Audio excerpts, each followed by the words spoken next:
Hey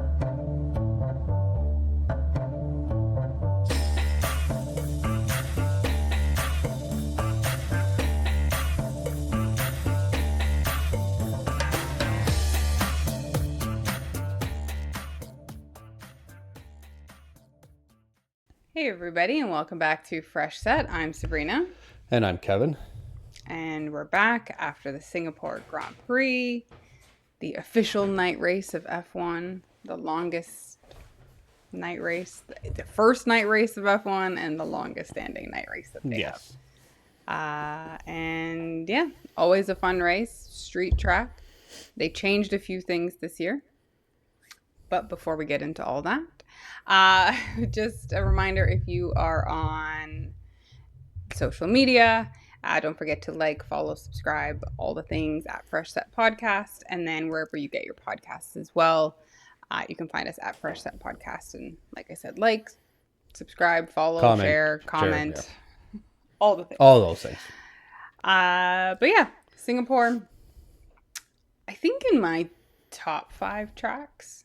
Again, because it's a night race and it's just fast and dangerous. Yeah. Not a lot of room for anything. Yeah. Or for any mistake. Yeah, and I mean, it's right before, it's kind of, except for last year, it was like 100% a safety car. Safety car. Yeah. And last year they didn't have one. They didn't have one. And they didn't have one this year. Spoiler alert. Which I thought they would have. Given that, and I said before we started this, there was a fire, but there wasn't. I remember when I turned it on, I just remembered now, it was Liam Lawson just smashing into the wall in one of the practices. Yeah. So, I mean, you would think, especially with 6 rookies on track, that there would be something. It was close. Yeah. Could have been close. Close. Could have been really bad. I mean, there could have been a few safety cars if things went worse in the race, but but starting with practice, nothing really of note. Like you said, Liam went into the wall. Alonso was the fastest in P2. Just a random name that we haven't really seen up in the first position for a while. I think he's been in like top 3 or top 5 in some of like pre-practices, but I mean, I was shocked to see that he was the fastest car. But yeah, that was kind of it for practices. Going into qualifying, Q1 we had a little bit of drama. Gasly had a crash with seconds to go remaining. He had a hydraulics issue, and that just put him in last, so he was starting 20th. Hadjar showing really, really good times in Q1. Yep. All throughout, really. Yeah, I mean, he gets into Q3, so spoiler alert again. He gets into Q3, but just already in Q1, you could just see, I think at one point he was the fastest, and it wasn't like, oh, Max hadn't run yet, or the McLaren, like, they had run. Yeah, Q1, he was the fastest. He was at a 132. 0.2, and actually he was a second. No, wait, sorry. Nope, I'm wrong. Completely wrong. Like 3rd or 4th fastest. Yeah, but I mean, it's like he was still putting up these times when a McLaren had already run. When it's not like he was the first one on on track and put up the first time. And you see that Piastri was on a fast lap at one point, and then there was a yellow flag, which he was pissed about. There was a yellow flag for a car that had gone wide to let him through, and they gave a yellow flag, and so he had to abandon the lap, and it ruined his brand new fresh tires that he was using for this fast lap. Was he going to be putting up pole laps? No. Hey, we never know. We never know. We never know. It's not going to be the only time I say this in this qualifying, but we never know. We never know. But yeah, so Q1, we have Gasly in 20th, Ocon, Colapinto, Stroll, and Bortoleto, which I think I heard this was the first race that Colapinto has Is that true? I thought I heard them say that this was the first time that he had qualified ahead of him. Granted, he's qualifying 18th and Gasly crashed. I could have So, sworn there's been a time where Gaz has had a problem and just... I could be wrong, obviously. yeah, I mean, maybe it was like because he kept it on track. I don't know. But yeah, so we had them in, so that was 16 to 20. Q2, a little bit more normal in terms of, not all the drama of people crashing out and anything like that. Hadjar still putting up good times, like you said. Yeah. But here we lose from 11th to 15th. We have Hulkenberg, Albon, Sainz, Lawson, and Tsunoda in 15th. Kind of a bad spot for Yuki. I mean, he's been better. Yeah. Recently, he's been putting up better times and better qualifying positions. But, it is what it is. That's where he ended up. Q3, George starts off a little rocky. He hits a wall, but keeps going and somehow starts to set fastest. Is the fastest, really, during that entire session. I think at one point, no, from his first lap that he had put up the best time. I'm pretty sure. I think the 2 laps that he did, I think they were both. I don't remember if it was both of them, but I mean, he did an impressive 1:29.1. So, yeah, 2/10 of a second faster than anybody else. Yeah, and for that, what happened? What else happened in Q3? In Q3, I don't believe anything. Oh yes, of course. Max on a fast lap, doing purple sectors. It showed that he actually had 2/10 of a second up on George, getting up to about half racetrack distance, about that. Yeah. And then he finds a slow-moving Lando Norris in front of him, and I've seen the telemetry. I know he complained, but I've seen the telemetry. And as soon as he gets in his dirty air, he loses about 0.3 of a second in that dirty turbulent air. And then ultimately loses out by 0.2 of a second on George Russell. So he was on pace for half of that lap to be. Now, also means the rest of the half of the lap, he's still got to be perfect. But there seems to be some. Now, Lando didn't get a penalty for any of it, obviously. It wasn't considered an official impeding as much as Max. As much as but he also in his interview after was, could you call that diplomatic? More sarcastic asshole. Passive aggressive threatening. Well, yeah. And they asked who was impeding him, and he says, "Well, it wasn't Oscar," and which Oscar laughed about that one. He liked that one. And I feel like the laugh that Oscar gave was like an immediate, I know exactly what you're talking about. Yeah. Like he knew what Lando did, but he was just like, I want no part of this. It also doesn't look great that, I mean, it helps Oscar.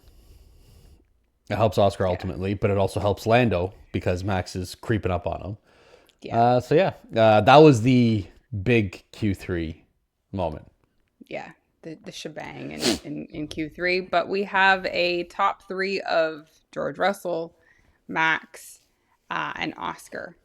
Now, and then behind that, we've got Kimi, Lando in 5th, Lewis, Charles, Hadjar. I'm going first name and then last name here. Bierman, that's fine. And Alonso.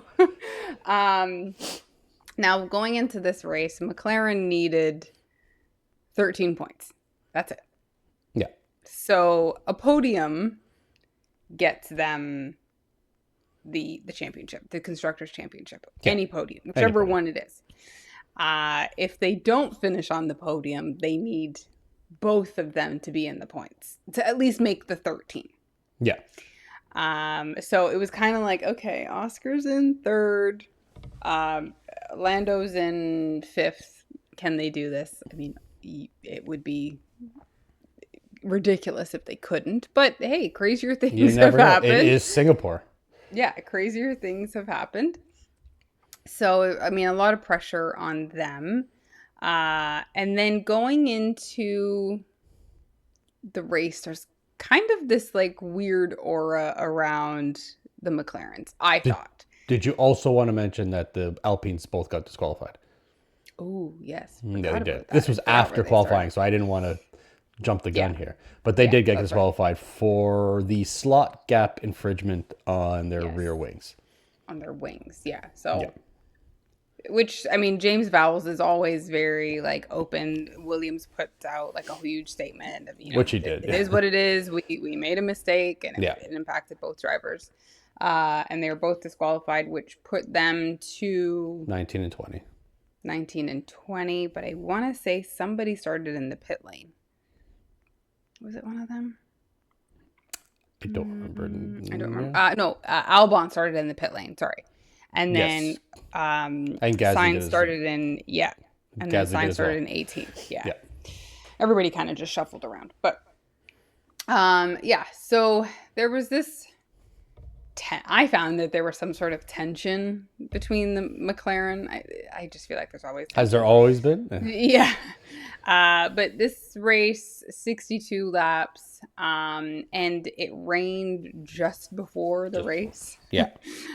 So it was what they were calling a wet, dry surface. I mean, it's still Singapore. It's still hot. It's still humid, even at nighttime. But you have this wet, drying track where there's possibly some spots that are still going to be touch and go with your tires. But we go for the formation lap. Everybody lines up. The front of the grid was actually waiting for a while. A long time. For the back of the grid to catch up to them. And then we just kind of go into it, and George has a fantastic start. Yep. I mean, I think he totally caught Max off guard. I wouldn't even say it was a slow start for Max. It was just a regular start. Yeah, George. Yeah, because nobody really caught Max at the beginning. I mean, he was on pace, I'd say. Yeah. Lando very quickly is up into third, because he jumps right over Charles and he jumps right and hits Oscar and then gets third. Well, yeah, this is by turn 3 or 4. Where he tries a move on. Well, he did a move on Oscar on the inside. Misjudges how close he comes to Max, taps Max in the back.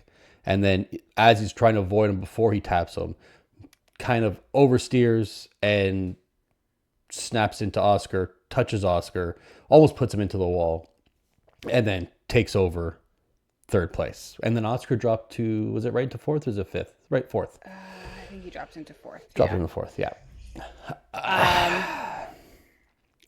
And this will be the story for the rest of the now and after, basically. There were things happen throughout the rest of the race. But pretty much.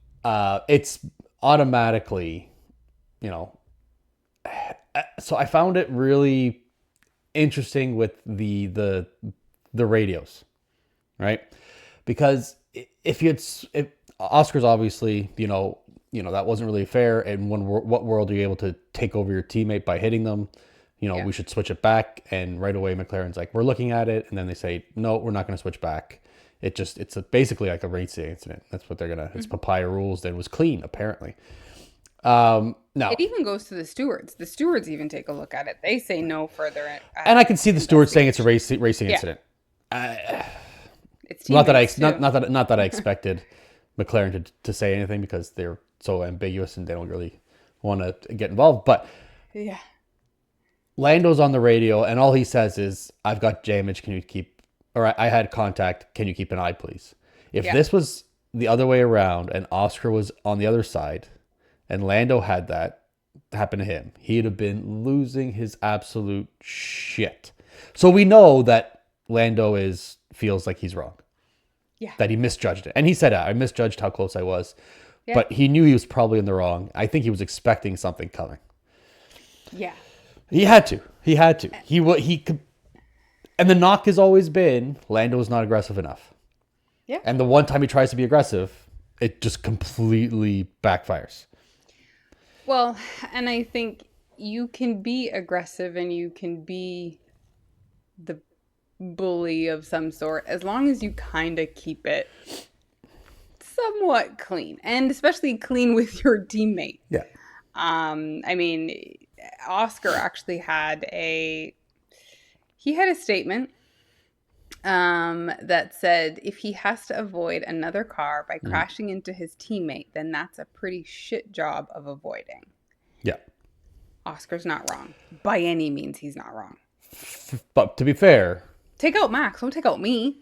Well, he hit both. Yeah. I mean, he did hit both. It's not like he avoided Max. He hit both. Yeah. He was. So you actually failed twice. Yeah, he failed twice. Absolutely. And when you look back at, I mean, he has, and Lando said, there's a big gap, and there was a big gap there. Mm-hmm.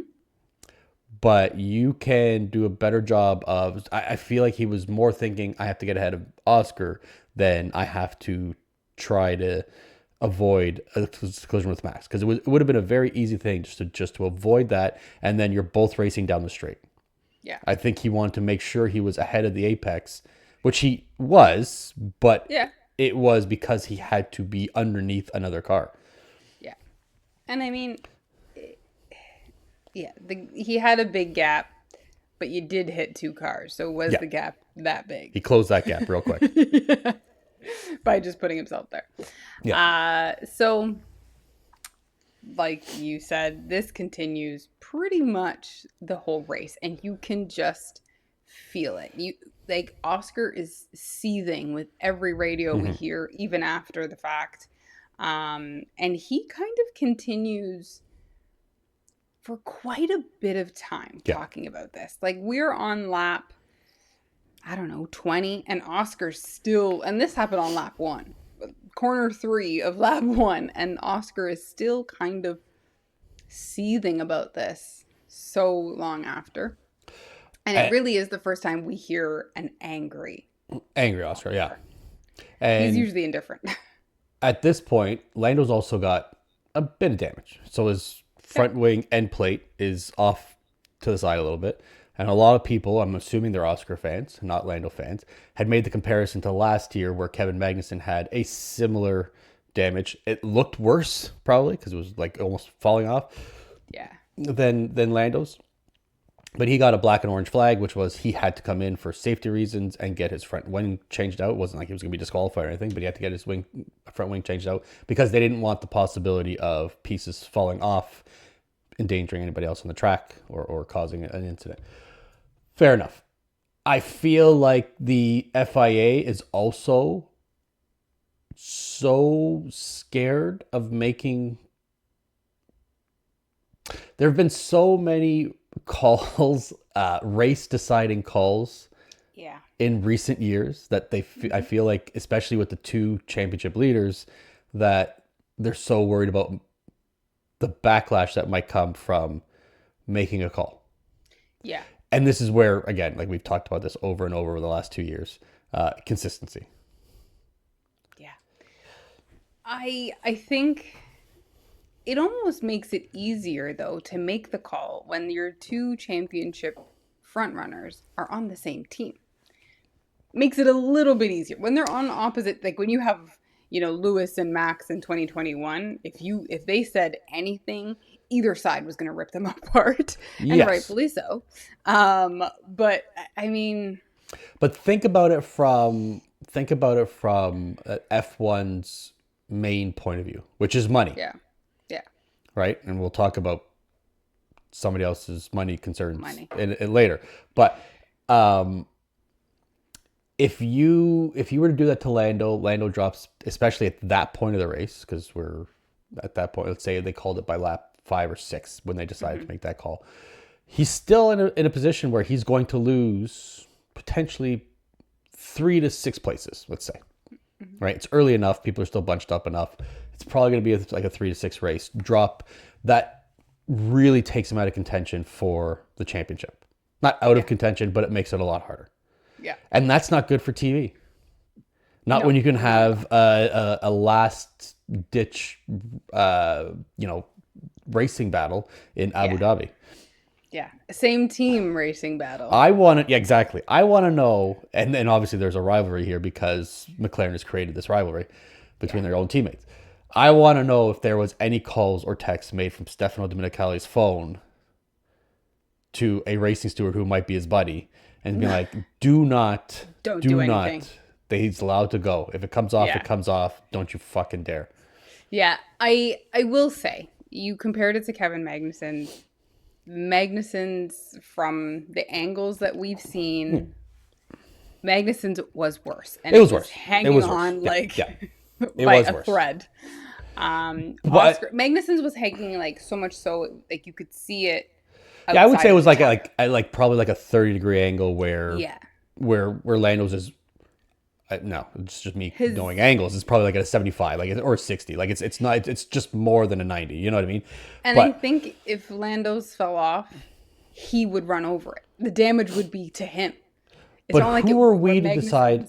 Not we, but who are the stewards to decide that damage is? It's going to last for the next 70 laps.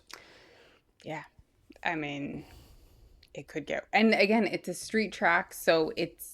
When debris falls, it's very difficult. There's not that many runoff areas or where the marshals can just run on with the virtual safety to help out. Like, I mean, if there's debris on track on a street track, it's a full safety car. It's a full safety. It has to be. Yeah.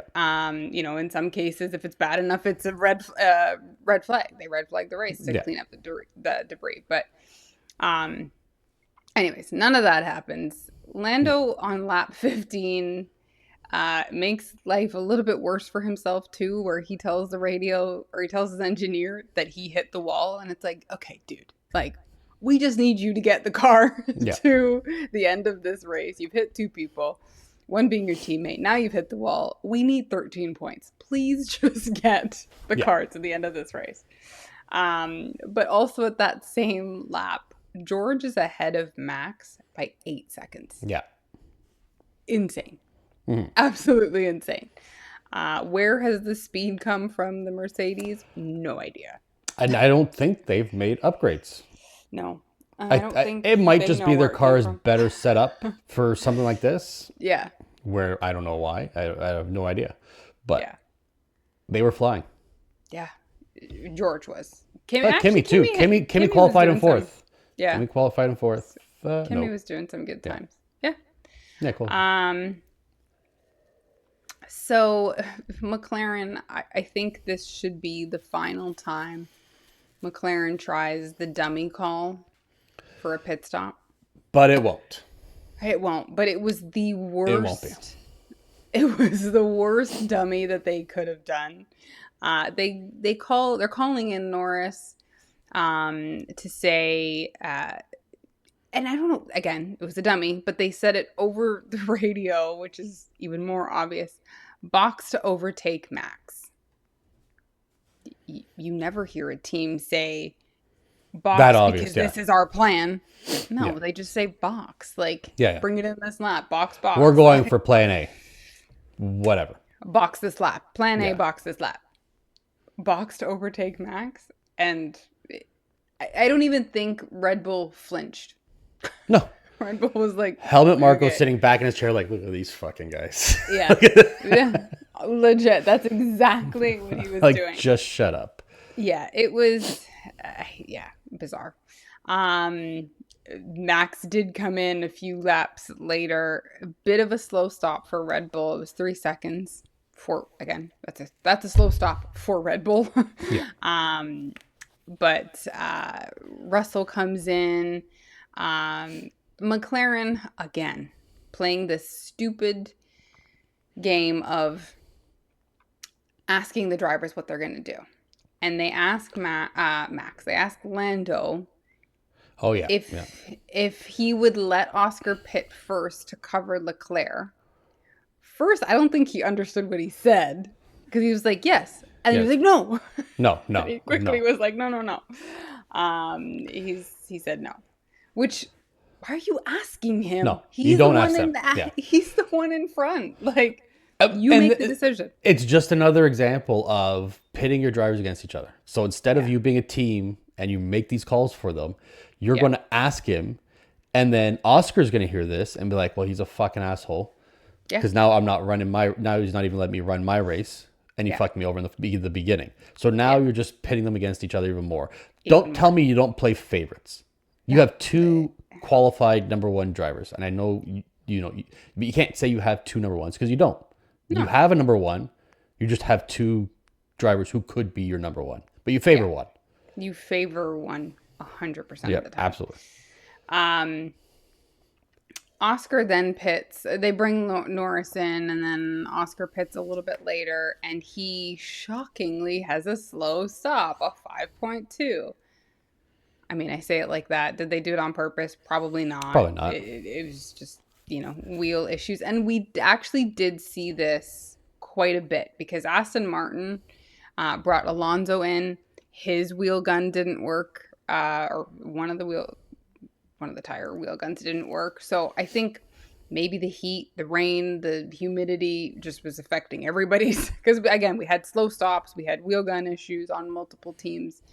But this then leads to Alonso having what I thought was the funniest radio of the race. His engineer comes on the radio, which they do all the time, and saying, you got new tires, 34 more laps to go, or we're halfway there. Just keep up the pace, whatever. So his engineer says we're at 34 of 62 or whatever it was. And Alonso just retorts back, "If you speak to me every lap, I will disconnect the radio." And I was like, okay.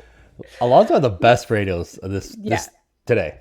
Yeah. It was just, it was funny. I don't know why he was so, okay, yes. He did have a slow stop. His wheel gun didn't work. Yeah, I think he was just annoyed. He was just like, you know what, just don't tell me. Just tell me when pissed. Tell me if I got to come in again. Tell me when it's the last lap, and we're done. Yeah. I mean, we also know Alonso is the type of driver that he knows. He knows exactly how many laps are left. He's watching the screens. Like he, 2 years ago, there was the race that he was watching the screen, and he actually told the team to tell Lance. Yeah, do what I'm doing. What to do in this turn. So, I mean, he knows what's going on. What else do we have? Hulk had a massive lockup at one point, which is the only almost yellow flag, or I mean, there was a yellow flag, but possible safety car, but he ended up getting the car going again. Luckily, he locked up and spun off into one of the off-roads, and then was just able to turn it back and keep going. And then, so this was a race that was 62 laps. And then we see, I think I had it, lap 47. This is when Lando finally gets close enough to Max, because at this point, throughout the rest of the race, they are 3 seconds apart, 2.6, 4 at some points if, Lando was charging his battery up, pit stops, all that. Lando finally gets to within DRS-ish. Close enough to him that he can start to make moves. And he cannot. No.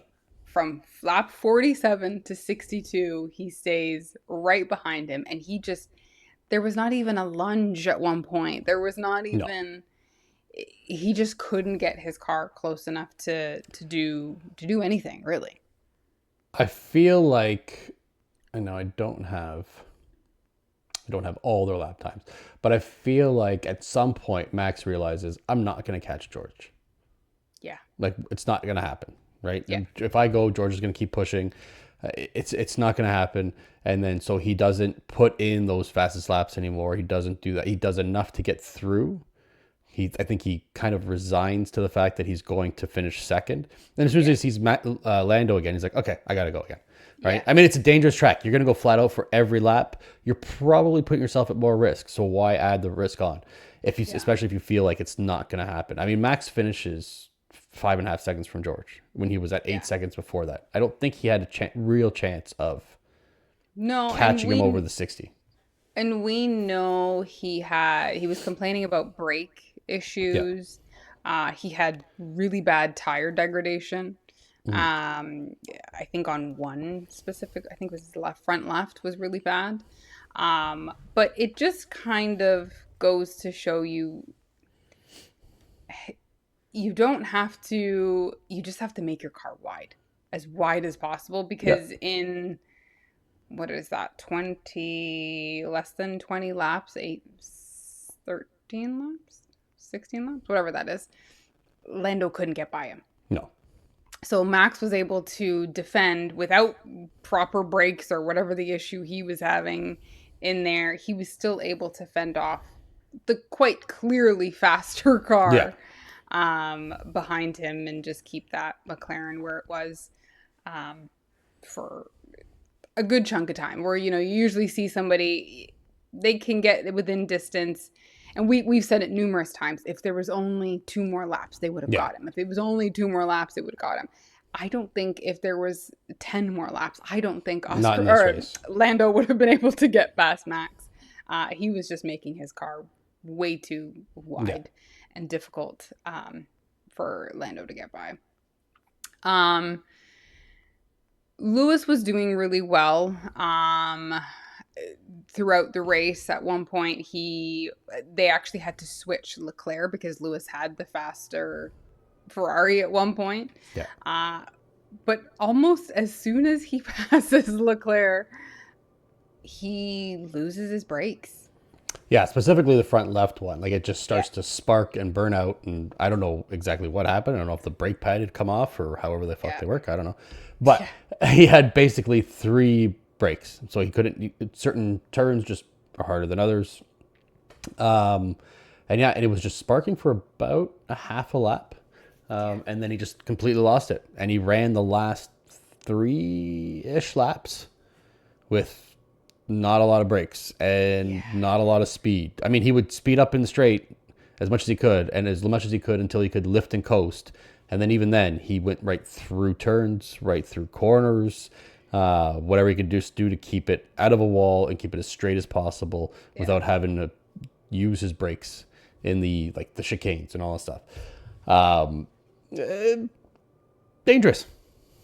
Very dangerous. He does end up getting a penalty. He gets a 5-second penalty, which they were like, this is, I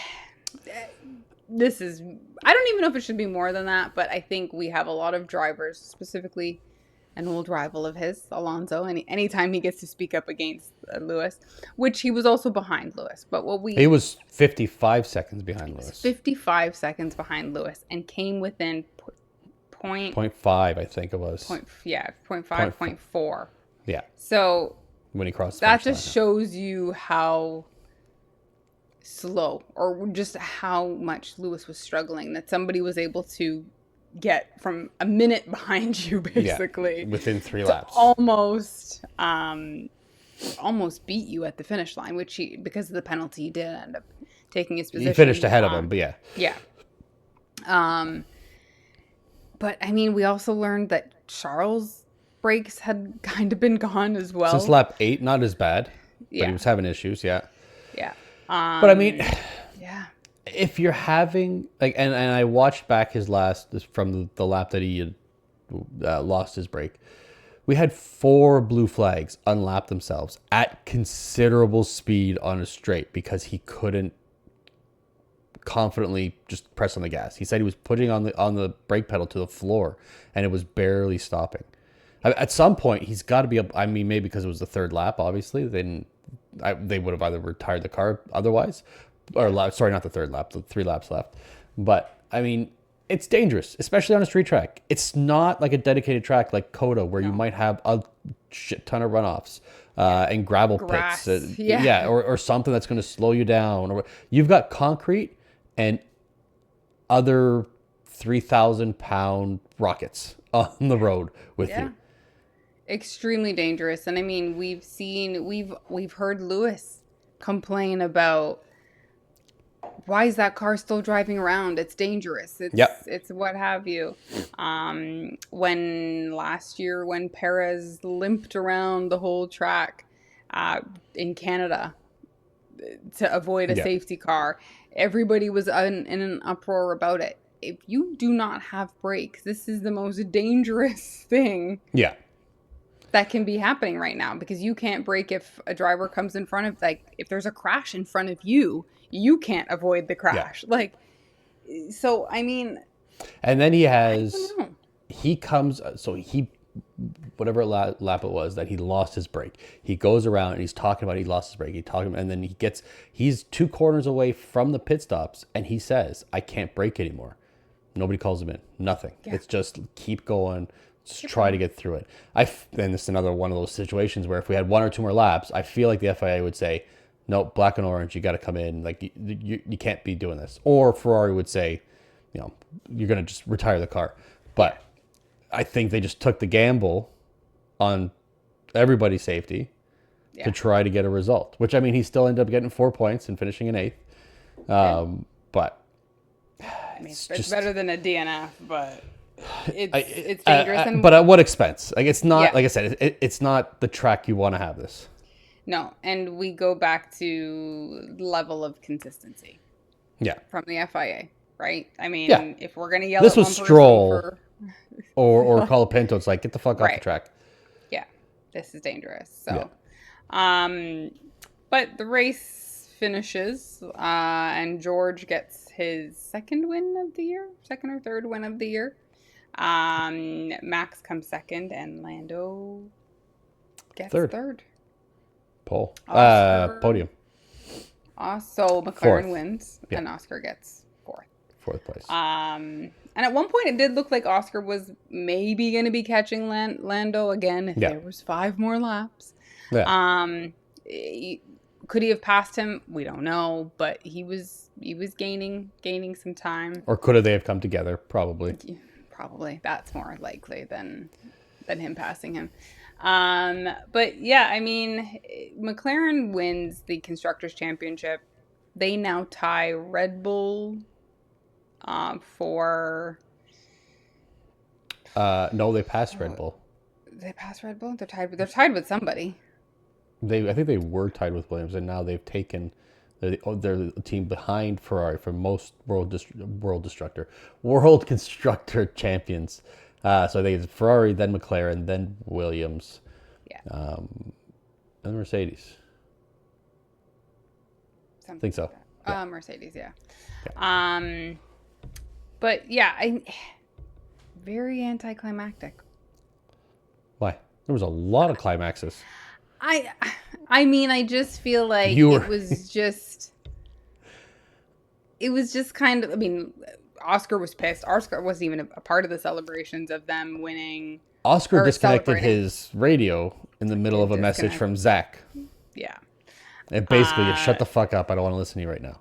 Yeah, but I just feel like sometimes we've seen these constructors win mid-season, and it's this big to-do, and it just didn't seem like it seemed like McLaren was celebrating, but it didn't seem like anybody else was. And I didn't really see many of the graphics behind the drivers or anything, only when like everybody cleared out and then McLaren went up on the podium, but like it just seemed very like lackluster.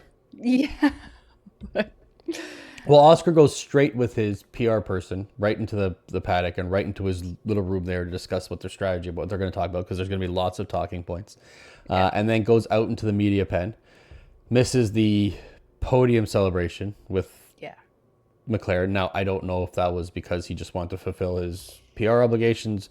Don't know what it is. He was a part of the team celebration where they take the team picture after in the paddock after, and they were all together. So I don't know exactly what was said there. But it's just not a good look. I think this is... Now, I think that Oscar is going to fulfill his contract for as far as he can take it. And it's actually been said by... I thought I had saved it. It's actually been said by Mark Webber, who is his I had it here. Who is his manager? That, you know, Oscar's going to be here. He's going to do his due diligence. He's going to finish his development here at McLaren, of course, and whatever. But it also sounded, oh, here it is. For now, he must stay at McLaren. He must complete the development. And even if Ferrari remains a point of rival, he must achieve the final result. In the meantime, it would be better if he improved his Italian. So basically, yeah, he's going to finish out his contract for as long as he can take it. But fuck it, he's done. Yeah. Which fuels the rumors for the other thing we're going to talk about later. But yeah. I wouldn't blame him if to be wanting to leave. And I think I said this to you that I was going to talk about this on the podcast. As much as McLaren has done a good job this year, they have increased their wins. They have won another constructors, which, you know, 2 years ago they were at the bottom. They have come back within 2 years, and again, they have back-to-back championships. They've done a good, you know, they've had lots of race wins. They've had almost 100% podiums. I can't think of a podium that they weren't on this year. I think it was one. Okay, well, one. I could be wrong. I could be completely wrong, but I thought there was one. That neither of them were on? Well, okay, well, whatever. I could be completely wrong. I don't know. But in doing all of this and being fair, and we don't have a number one, and blah, blah, blah, blah, blah, you have set yourself up. You've set your drivers up. Even this constructors, they could have won this two races ago. Yeah. But what they did was they set themselves up in a way that they were not able to make any mistakes. Their drivers are not able to make any mistakes going forward for these next 6 races. Nope. And they can't make mistakes with their team orders. Even now winning the constructors, they can't come on the radio now and say, hey, Oscar, just let Lando by. No. Really? No. This is about the drivers now. No, this is about the drivers now. It's not going to fly. So they've really, again, as much as they've accomplished this year, they really have screwed themselves. Yeah. And none of this is going to be fair for the rest of it. No. For the rest of the season. And it was the last race that they weren't on the podium because Oscar DNF'd and Lando finished in 7th. It was Max George Russell. Oh.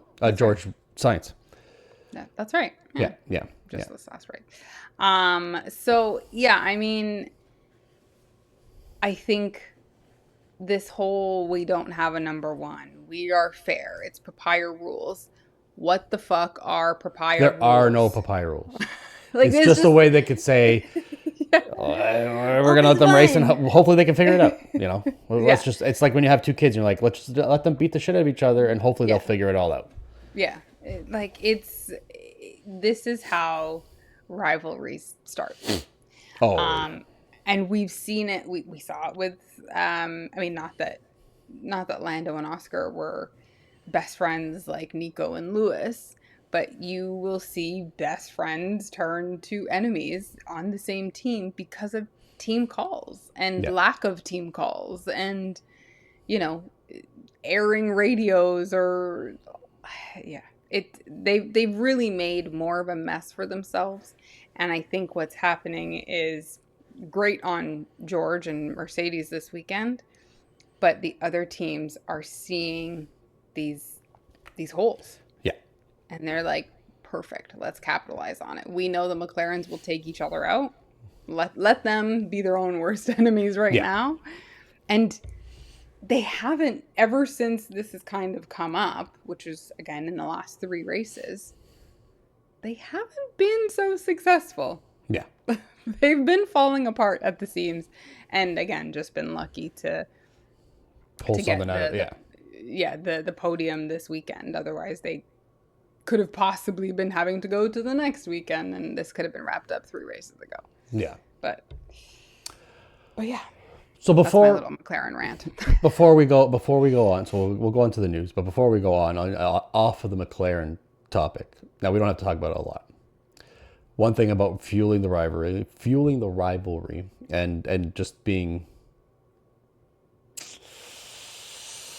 basically ending their friendship, maybe. I don't know if you heard what Lando said after the Piastri incident. on the radio. So is anybody on the grid who would have done the exact same thing. So I think if you fault me for just going up the inside and putting my car on the inside of a big gap, then yeah, I think you shouldn't be in F1.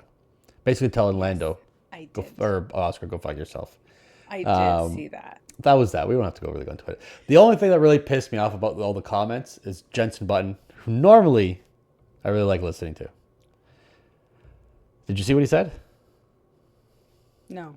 So on Sky Sports broadcast, after he said it's racing, he's side by side. It's not like he drove him into the wall. It's halfway through the corner and he had the snap of oversteer. I agree with all of that. If I was Oscar, he says, I would be like, my teammate got the better of me there and that's it. Fuck off. You would never have said that. If you were Oscar Piastri, there's not a chance in hell. Shucks, he got the better of me. It's okay that he touched me. Don't fucking bullshit people. No. You would never have said that. You would never, ever in your life have said that if you were in that seat. No.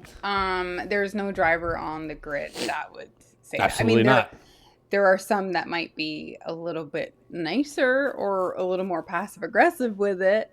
But there are some that are going to. But not, shucks. Yeah. Guess I got not got even there. George. Not even George would say, shucks. Yeah. No, George would have had tears in his eyes and been like, why did he do that? That bothered me a bit. No. Yeah. News. A little bit of news. Just something fun. Will Buxton, we don't hear from very often anymore, who's former F1 broadcaster, gone on to IndyCar. On a podcast, I can't remember which podcast it was, he said, I'll be honest, I said that Lando could win in 2024 because I was working for F1 at the time. I guess he had absolutely no idea, no faith in Lando winning. He said that he could absolutely win this. And I wanted to keep it interesting for the second half of the season.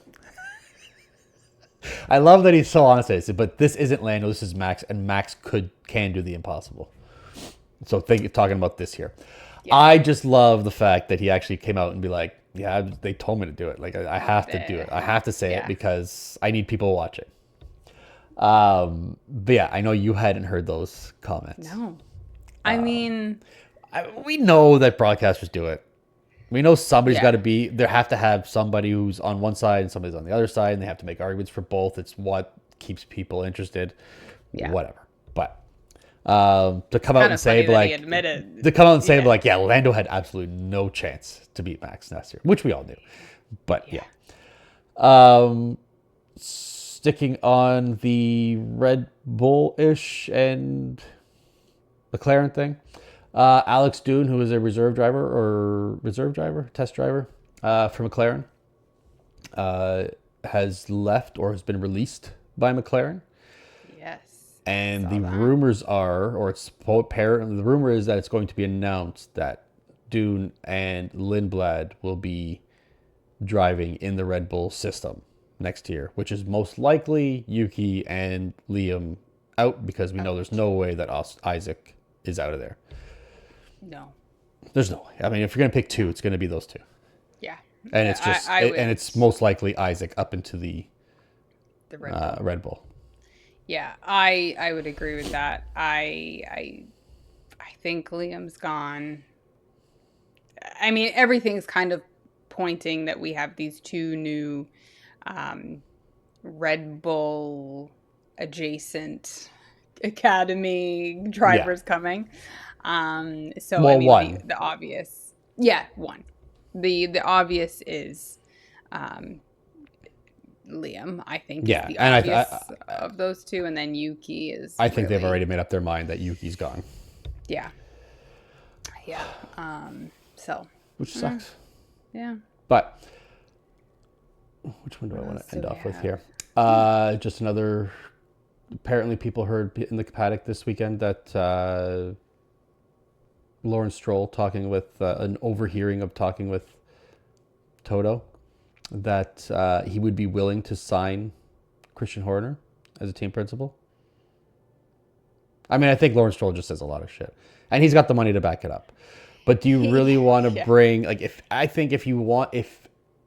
your goal is to hopefully entice Max to come, which it was before, don't know if it is still now, if they're talking maybe Leclerc, do you really want to bring back, and I think Adrian Newey is just sick of Horner as well. I don't put a lot into this one. No, I don't see. I think they more need the engineer than they need the principal. Yeah. Put the money in the engineer. Yeah. You need the principal is just kind of, and I'm making their job seem very simple right now, but they're just telling everybody what to do. Yeah. Where the engineer is building the car, making your car, what it is. You can have the engineer and still keep Mike Crack. Yeah. You just wanted to say his name. I did. Always. You totally wanted to say always his name. I should just start it off with just saying, I'm just going to switch my name in the beginning of every podcast. It's like, and I'm Mike Crack. Oh, God. All right. But with the Leclerc rumors, with the Oscar, the Mark Webber comments, the rumors have been that if Leclerc happens to leave after 2027, regarding 2027, whatever, in 2027, to a competitor, whichever one it might be, that Ferrari would be willing to sign Sainz back and possibly pair him with Piastri. I mean, that would be a pretty good pair. Again, we don't know what their cars are going to look like in 2027 or 2026, but I definitely see Sainz going back to Ferrari at some point in his career, whether it's in 2027 or beyond that. I think I think there was a bit of an inkling to that with how he left Ferrari. Obviously, not the firing, but they gifted him a car. They said see you soon. They wrote, I think, inscripted on the car or something like, you'll always be a part of us, or so I do think there is a way back to Ferrari for Carlos Sainz. We know Lewis is not going to be there for the next 15 years. Possibly not even the next 5 years. I'm pretty sure his contract, is it done by 2027? I don't think we know, do we? I don't think we know. But, I mean, even if, how many more years is Lewis realistically driving? Himself, like him retiring. I mean, he's got a lot more time on his hands now that just doesn't have a dog to take care of, but... Oh, God. Morbid. Yeah, I know. It was a dark joke. Morbid. I do like the dark humor. I guess we'll never have Lewis on here. It's okay. It won't be in F1 much longer. I'm just joking. I can't help myself. Apparently not. Yeah. Okay. Anyways, let's move on to Fresh Set and Dirty Air. Okay, great. Good segue. Yeah. Fresh Set. I've got mine. Do you have yours? I'm going to go with, and I know I've kind of had this one the last couple, but I'm going with George winning. Again, because it makes everything more interesting. Mm-hmm. It brings... Especially with Max finished second. Right. It brings all the numbers in to just make the last 6 races. Now, is Max going to win the championship because of this? It could. It could.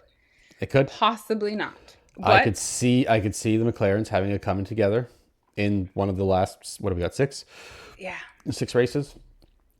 Which brings that even more close if Max can win or something in that race or whatever. Yeah.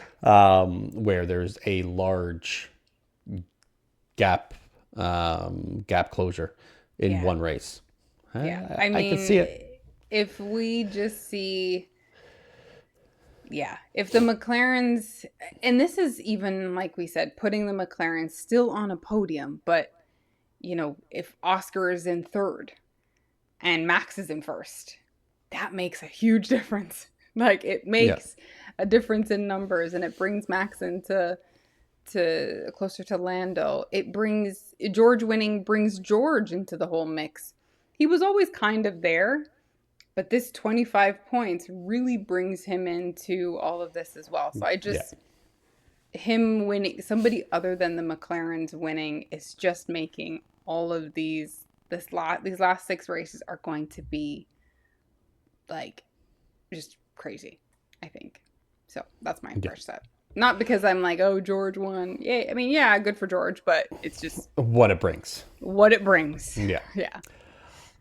Mine's going to be the Alonso radios.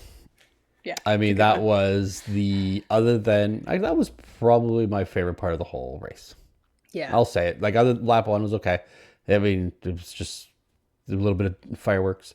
But Fernando's radios, stop talking to me, blah, blah.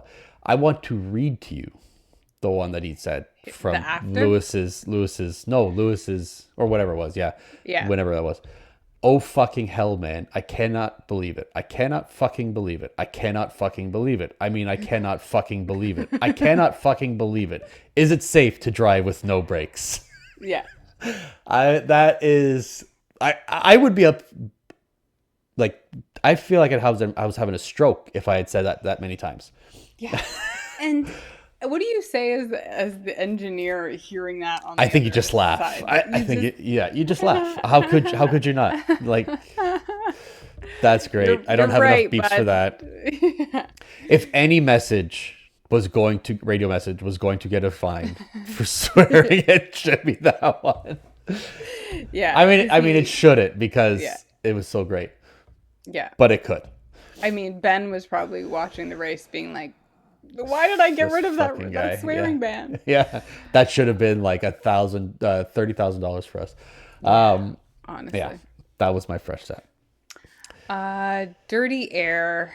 I know you've had this one numerous times, but I'm going with McLaren. I just feel like what could have been a fantastic season for them is just not turning. Like, yes, they're winning, but it's just not turning out to be a good season for them, because they win and we're like, but you did this wrong, but you did this, like, and it's not just us two morons that are saying it. Everybody's saying it. It's just not been a good year for them at all in terms of, again, on paper, yes, looks great, but as a viewer, fan, not a good year for them. I'm going to be in the same-ish vein, but it will be Oscar. I would normally agree with him. I don't agree with him on this one. At least not to the extent that he was so pissed off. I get him being pissed off, and I get the stakes that it's all, what this all means. But, I mean, hit you. Didn't take you out. You still had 61 laps left to try and get him. Especially with his end plate broken or whatever. You had the opportunity. So if you had just shut up and stopped expecting the place to be given back, you might have caught him. Yeah. You might have been able to do it. Was it wrong? Yeah, I get it. You'd be pissed off about that. But, it happened. And it wasn't completely detrimental to your race. I mean, maybe the slow pit stop was. To his car. But that's not the reason why you lost the place. The reason why you lost the place is because you didn't get it back, because you focus on that and you let the race get away from you. Yeah. So to me, that was it was unjustified how his attitude for the rest of the race. Yeah. Put it that way. Yeah. Fair. Yeah. Very fair. Well, yeah, that is it. We will be back next week. There's a fun episode that we have going up next week. Yeah. And you hear a lot of bodily noises, functions, whatever. That sounds terrible. We'll just skip right over that. No race next week, but we do have a fun episode, so make sure you watch that one as well. We'll post a lot about it. And then 2 weeks after that, 2 weeks from now, there will be a race in Coda. Yeah, so Merca. A good Mercan race. Yeah. Which will be fun. So make F1 great again. Oh, God. Good night, everybody. Grab a fresh set. Bye.